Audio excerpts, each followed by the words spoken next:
Here's an overview of the play Tally's Blood by Ann Marie Di Mambro. This video will cover the where, the when, the what and the who of Tally's Blood. Where. The action in Tally's Blood is divided between Scotland and Italy, with 23 of the 30 scenes set in Scotland in Glasgow and 7 of them set in Italy, either at Luigi's or Massimo's house. When. The story takes place over the course of 19 years, from 1936 to 1955. In other words, before, during and after the Second World War, which began in 1939 and lasted until 1945. For this period, it would have been difficult to be an Italian living in Scotland, as Italy joined forces with Hitler shortly after the war began. From a practical point of view, the fact that the story unfolds over nearly 2 decades presents a challenge for the director putting on the play, in that the characters have to age as the play progresses. Take Lucia, for example. She is an infant in the first scene of the play and a young woman by the end. What?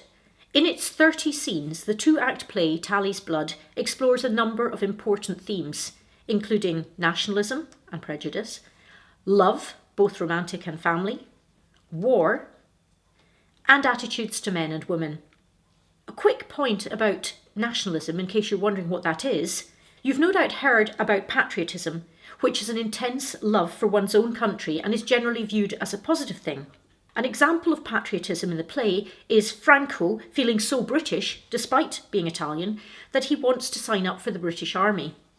However, the term nationalism is subtly different from patriotism, in that it contains the notion that nationalists are so convinced of the superiority of their race and their country that it could lead to them becoming prejudiced against other races and to consider them inferior.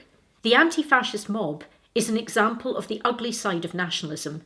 They attack Massimo's shop purely because the Pedreschis are Italian and thus the enemy, despite Bridget reassuring Massimo that he'll be okay because everyone likes him.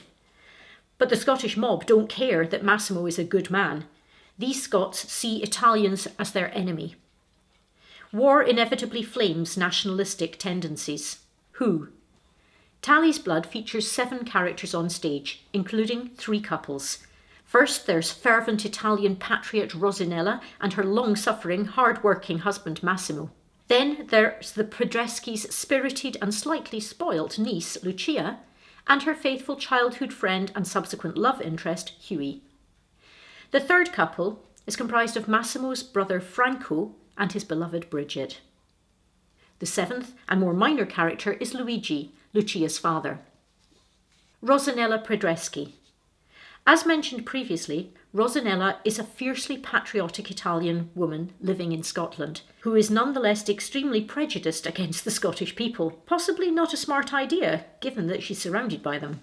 Rosinella adores her niece Lucia and looks after her as if Lucia were her own daughter, often spoiling her. However, as Lucia grows into a teenager, old enough to start dating boys, Rosinella becomes obsessed with marrying her off to a suitable Italian man, for example, the apparently very eligible Silvio Palombo. Rosinella's character is portrayed as having several unpleasant traits in the play. She's clearly bigoted against Scottish people, and especially the Devlins. Remember that in the same scene when she gives Hughie money for his brother who's getting married, she has previously boasted repeatedly about how superior Italians are. This scene is in fact rather amusing, as each time she makes a point about the way Italians behave, clearly implying that the Scots are the opposite, Hughie disproves her prejudice on stage by showing himself to be hardworking, devoted to his family, and not a heavy drinker.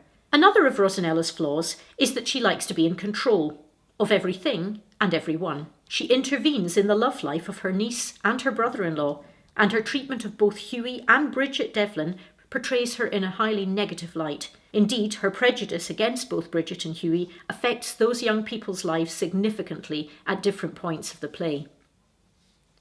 The irony about Rosinella's attempts to prevent Lucia from being with the man she loves and to encourage her to marry someone that she considers worthy, a man who will not, in fairness to Rosinella, make Lucia pluck chickens, Rosinella is simply repeating history. She tells Lucia how she and Massimo spent a night together up a tree to avoid her own arranged marriage. Happily, Rosinella's character changes significantly following Act 2, Scene 8 of the play, after Bridget tells her about aborting Franco's baby, and that what Rosinella said to her about Franco not loving her, allegedly, was a major factor in her seeking the abortion. Another factor behind Rosinella's epiphany regarding the way her behaviour has affected other people is undoubtedly Massimo's coldness towards her over her behaviour after Lucia returns to live with her father Luigi in Italy. Massimo's harsh words at this point in the play shock Rosinella, making her realise how her controlling, prejudiced behaviour has impacted those around her. By the end of the play, a now transformed Rosinella has clearly recognised the error of her ways, albeit sadly too late for Franco and Bridget's baby. To make amends, she helps Lucia and Hughie escape together before being reconciled with good old Massimo. Massimo Pedreschi. Massimo is the ultimate decent guy in the play. From Act 1, Scene 1, he's portrayed to the audience as a kind man and a caring husband, with the stage directions describing how he puts his arm protectively around Rosinella after they collect their infant niece Lucia from her recently widowed father, Luigi. Massimo is a hard-working man who has set up his own shop because he wants to be independent from his father. He is also loyal to his brother Franco, giving him an alibi when he spends time with Bridget and not sharing this information with their father Stasio. Unlike Rosinella, Massimo is not prejudiced against the Scottish people. He treats both Hughie and Bridget Devlin kindly and lends Bridget the money without question when she asks him in desperation. Italy siding with Germany in the war causes Massimo huge heartache, and the war causes him to feel that he has lost both of his identities, Scottish and Italian. Not only is his shop targeted by an anti-fascist mob of Scots, but Massimo is also captured by the authorities and taken away from his loved ones for years. Moreover, his brother Franco is killed while fighting for Britain, and his father dies after being shipped off from Scotland on the Arandora Star, which subsequently sinks. Massimo's soliloquy in Act 1, Scene 14, when he talks about this terrible period of his life, is arguably one of the most poignant scenes in the play. Like Rosinella, Massimo is sad that they were unable to have children of their own. It's clear to the audience that he makes a very good stand-in father to Lucia, although, like Rosinella, he sometimes indulges Lucia too much. This is evident in the scene where 5-year-old Lucia throws a tantrum when they ask her to take off her new dress. Eventually, Rosinella and Massimo cave into her. Not a good move, as it fuels Lucia's tendency to be manipulative. In Act 2, Scene 8, one of the critical scenes of the play, Massimo's seemingly boundless patience in tolerating Rosinella's nationalistic prejudice, her controlling behaviour, and her selfishness reaches breakpoint after she asks him to fire Hughie because his presence reminds her about Lucia's absence. The audience will notice the marked change in his attitude here, because the stage directions state that Massimo looks at Rosinella coldly and with absolutely no sympathy, as she sits wallowing in despair and self-pity about Lucia's return to Italy. At this point in the play, Massimo tells Rosinella that he now sees how selfish and self-obsessed she is. He points out that he, too, has had a hard time in the war, as have many other people. Although Rosinella fears after this that she may have lost Massimo's love forever, Massimo proves to be too nice a chap to give up on her. After all, she does have a couple of redeeming features, such as her love for her family and her wedding gift to Hughie's brother. After Rosinella helps Hughie to rescue Lucia, Massimo appears on stage to tell Rosinella that he still loves her, and they are reunited. Lucia Ianelli. Lucia is Rosinella's and Massimo's niece, the daughter of Rosinella's dead sister, and Luigi Ianelli. Lucia's aunt and uncle bring her back to Scotland when she is very young and raise her as their own. Lucia proves to be a very strong-willed girl, and when she's 5, we see her screaming "no, no, no" when told to take off her new dress to keep it nice. The audience can see the minute she gets her own way, her tears dry up, revealing her to be manipulative even at such a tender age. She finds being an Italian child at school in Glasgow difficult at times. At one point she refuses to speak English at school despite her teacher giving her a row and her aunt and uncle's desperate attempts to persuade her to speak English and fit in. Lucia and the young Scottish boy who starts working at the Pedreschi's shop, Hughie Devlin, eventually become friends. Massimo initially asks Hughie to speak English with Lucia for practice. However, Lucia can be quite arrogant about the fact that she is superior to Hughie because her uncle Massimo owns the shop. Despite this, their friendship grows over the years, and at one point they spit into a bottle of ginger and share it, thereby becoming a ginger sister and ginger brother. Lucia tries to ask Rosinella for permission to accompany Hughie to his brother's wedding, but her aunt simply talks over her request. When Lucia asks both Pedreschis directly, Rosinella bans Lucia from going, and this refusal causes tension between the two women. When Luigi, Lucia's father, writes to ask for Lucia to return to Italy, she heads back to the land of her birth, and this breaks Rosinella's heart. However, Lucia soon finds that life in Scotland as the daughter of a shop owner is actually a rather cushy number compared to her new life. It's amusing for the audience when she describes with horror the chores that she has to do in her new home. Unsurprisingly, she's utterly miserable in Italy, as she is little more than a servant for Luigi and his family. Plus, as if that wasn't bad enough, her father wants to marry her off to a neighbour's son so he can acquire the adjacent farmland. Luckily for Lucia, her aunt Rosinella, having seen the error of her ways, brings Hughie over to Italy to rescue Lucia, and after a few amusing mishaps, Lucia and Hughie are able to escape together with Rosinella's help. Hughie Devlin. The audience first encounters Hughie as a young boy, whom the kindly Massimo employs as a helper in the Pedreschi shop. Hughie comes from a poverty-stricken background. His father works down the pit and in Act 1 is tragically killed at work in a mine explosion, leaving Mrs. Devlin to bring up 8 children on her own. This emphasises to the audience how desperate the situation was for many working-class people in Glasgow at this time.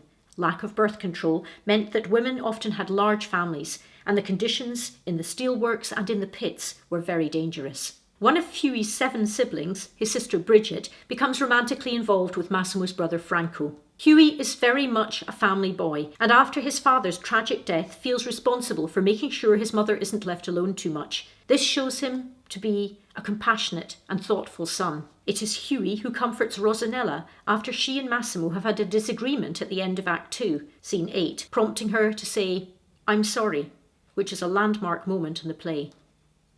As mentioned previously, over the years, Hughie and Lucia gradually become friends, although Lucia likes to remind him occasionally that her uncle owns the shop to keep him in place. As children, they seal their friendship by becoming a ginger brother and sister. In his late teens, Hughie realises he has romantic feelings for Lucia. He struggles to tell her at first, but tries again after his sister Bridget advises him to, rather than not say anything and regret it later. By the end of the play, Hughie is out in Italy with Rosinella, attempting to obtain Luigi's permission to marry her. However, when it's clear that Luigi has other plans for Lucia, Hughie suddenly raises his game and becomes much stronger. He states emphatically that he's come to Italy for Lucia and that he's not leaving without her. This shows his increased maturity and self-confidence compared with earlier in the play. With Rosinella's help, he is able to achieve his dream and be with Lucia. Happy days. Franco Pedreschi. Alas, Franco's story is not so happy. He was born in Scotland and feels even more Scottish than his brother, although, as Rosinella points out to him, he still has the Italian charm. Another Italian aspect of his character is that Franco is family-oriented, and he obviously dotes on the young Lucia, joking with her when he sees her and revealing his good sense of humour. Franco loves Bridget Devlin and wants to be able to see her. They spend time together in the ginger store at Massimo's shop, and Franco relies on Massimo to cover for him, trusting that his brother won't betray his confidence. It's clear to the audience that Franco feels suffocated working in the original Pedreschi family shop with his father, and he's looking for a way to escape. Partly due to this, and partly due to feeling he is Scottish, he signs up for the British Army. Sadly, this decision will ultimately cost him his life. Ironically, in his last letter home from the war, he jokes about seeing his dad again in heaven, still grumpy. Here again we see his sense of humour, even in difficult times. Perhaps contrary to the expectations of a young man in his position, Franco is sensitive to Bridget's feelings and doesn't want to demand too much of her. Even after they have slept together, before he heads off to war, he is still concerned that she might regret it. This demonstrates his caring nature and that he doesn't take her for granted. Bridget Devlin. Unless they're pretty hard-hearted, everyone in the audience will almost certainly feel immense pity for Bridget at various points in this play. She's just a young girl, yet life has already thrown a lot of tragedy her way. She is Hughie's older sister, a member of the working-class Devlin family. If the family was already poor before her father Adam dies down the mine, it's not difficult to imagine how much worse things will be for the family with no main breadwinner. Their situation draws the audience's attention to how difficult life was for working-class people in Glasgow at the time when the play is set. When Bridget discovers she is pregnant with Franco's baby and approaches Rosinella to try and make contact with Franco, Rosinella makes it seem as if Bridget was just a plaything for Franco. So she doesn't tell Rosinella about her pregnancy, seeing no future for the baby she's carrying. As the oldest child of 8, she's having to help support her family, so she has responsibilities which she doesn't dodge. Abortions cost money, £2 in those days apparently, and given her family's situation, the only person Bridget can ask for this money is Massimo. Being the decent man he is, he gives her £3 and asks no questions. Bridget's subsequent description to Rosinella of the day of the abortion may well leave the audience as traumatised as it left Rosinella, especially the part about Bridget spotting the woman throwing the remains into the fire. This highlights the desperation experienced by many women in the days before the ready availability of birth control in Britain. Bridget's resilience and her determination to support her brother Hughie in his quest for Lucia is admirable. Perhaps because of her own tragic circumstances, she wants him to find happiness in love. At first, she recommends avoiding Lucia, as she sees no future for Hughie with Lucia. However, once she understands how much her brother really loves Lucia, she selflessly stands up for him against Rosinella, and the audience sees her strength of character. Bridget's intervention almost certainly plays a significant part in Rosinella finally facing up to her flaws and becoming a more tolerant and compassionate person by the end of the play. So in some ways, Bridget is a catalyst for change. Luigi Ianelli. While the audience might initially feel some sympathy for Luigi, seeing his emotions as he hands his young daughter to Rosinella in the opening scene of the play, our sympathy vanishes by the end of the play. Luigi is a typical traditional Italian of his time, and it's quickly clear to the audience and to Rosinella that the only reason he's asked Lucia to return to his home in Italy is so he can force her into an arranged marriage with a convenient local farmer. This does not endear him to the audience. He gets his daughter to fetch and carry for him and his new family, and doesn't help at all, revealing himself to be lazy. Lucia is understandably deeply unhappy there, which again puts the audience against Luigi. While Lucia might sometimes have been a little above herself in the play, she doesn't deserve this. Fortunately, Luigi meets his match in the reformed Rosinella, who has no intention of letting Lucia be married to someone she doesn't love. While Luigi is busy at a local celebration, Rosinella helps Hughie escape with Lucia, so Luigi's plans are thwarted. In this still traditional society, once Lucia has spent a night with Hughie, she'll be disgraced, and the local farmer won't want to marry her anymore. Job done. P.S. We should also mention quickly Stasio Pedreschi, Massimo and Franco's father, a stalwart, traditional Italian man who's unhappy that Massimo has set up his own shop. Stasio never appears on stage, and his character is only portrayed by what others say about him. He does provide a little humour in that Rosinella has to go and cut his toenails now and again, possibly not a prospect that many of us would relish. Sadly, he dies on the ship that is carrying him away from Britain during the war. Another example of how the war affects even those not actively fighting in it. In the other Tally's Blood video, we look at 25 key quotations. See you next time. If you found this or any of our other videos useful, it would be great if you could subscribe to the YouTube channel. Thanks for your support.